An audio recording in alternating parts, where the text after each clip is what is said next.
என்னோட கிளையண்ட் கோயம்புத்தூர்ல ஒரு கப்புள் 3 வருஷம் முன்னாடி மூளை யூஸ் பண்ணி அதாவது இந்த ப்ராப்பர்ட்டியில 1.2 எனக்கு இன்வெஸ்ட் பண்ணியிருக்காங்க வித் பேமெண்ட் பிளான் ஆஃப் 3565. அதே ப்ராப்பர்ட்டி இப்போ 2.2 வரைக்கும் அப்ரிஷியேட் ஆயிருக்கு. அது ரெண்டல்ஸ் மட்டும் பார்த்தீங்கன்னா 110K ஜென்ரேட் ஆயிருக்கு. அதாவது நம்ம ஊர் காசு பார்த்தீங்கன்னா 26 லேக் வரைக்கும் ஜென்ரேட் ஆயிருக்கு. ஸோ அவர் என்ன சொன்னார்னா இன்வெஸ்ட் பண்ணும்போது இது ஹேண்ட் ஓவர் ஆகும்போது எனக்கு நீங்க தான் வந்து ரீசேல் பண்ணி தரணும் அப்படின்னு சொன்னாரு. ஸோ அதுக்கு தான் நம்ம இப்போ அந்த யூனிட் வந்திருக்கோம். ஓகேங்களா? ஸோ இந்த ஒரு யூனிட் உள்ள என்டர் ஆன உடனே ஒரு ஸ்பேஷியஸான ஹால், அதோடு இல்லாமல் இப்படி நம்ம போனோம் அப்படின்னா க்ளோஸ்ட் கிச்சன் வித் சர்விங் ஹேட்டும் கொடுத்துருக்காங்க.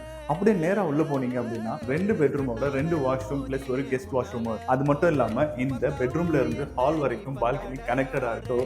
இது எதனால வாங்கினாங்க அப்படின்னு பார்த்தீங்கன்னா ஒரு லே அவுட், ஒரு பிரைசிங், ஒரு லொகேஷன் இதெல்லாம் பார்த்து தான் வந்து வாங்கினாங்க. இப்போ 2.2 வரைக்கும் வந்து அப்ரிஷியேட் ஆகி நின்றுருக்கு. ஸோ இதே யூனிட்டை இப்போ நீங்க புக் பண்ணணும் அப்படின்னா 2080 பேமெண்ட் பிளானோட போயிட்டு இருக்கு. 20% வந்து 18 lakhs, மீதி 80% வந்து மார்க்கேஜ் போய்க்கலாம். மந்த்லி வந்து ஒரு 7,000ல இருந்து 10,000 வரைக்கும் நீங்க பே பண்ற மாதிரி இருக்கும். அதுக்கும் நான் ஹெல்ப் பண்ணுவேன். இந்த மாதிரி ஒரு யூனிட்டை புக் பண்றதுக்கு என்னை காண்டாக்ட் பண்ணுங்க. இல்ல நான் என்னோட கிளைண்ட் மாதிரி மூளை யூஸ் பண்ணி நான் வந்து இப்போ ஒரு ப்ராப்பர்ட்டியில இன்வெஸ்ட் பண்ணிட்டு ஃபியூச்சர்ல வந்து அப்ரிஷியேஷனை பார்க்கணும் அப்படின்னாலும் நிறைய ஐடியாஸ் இருக்கு. என்னை காண்டாக்ட் பண்ணுங்க.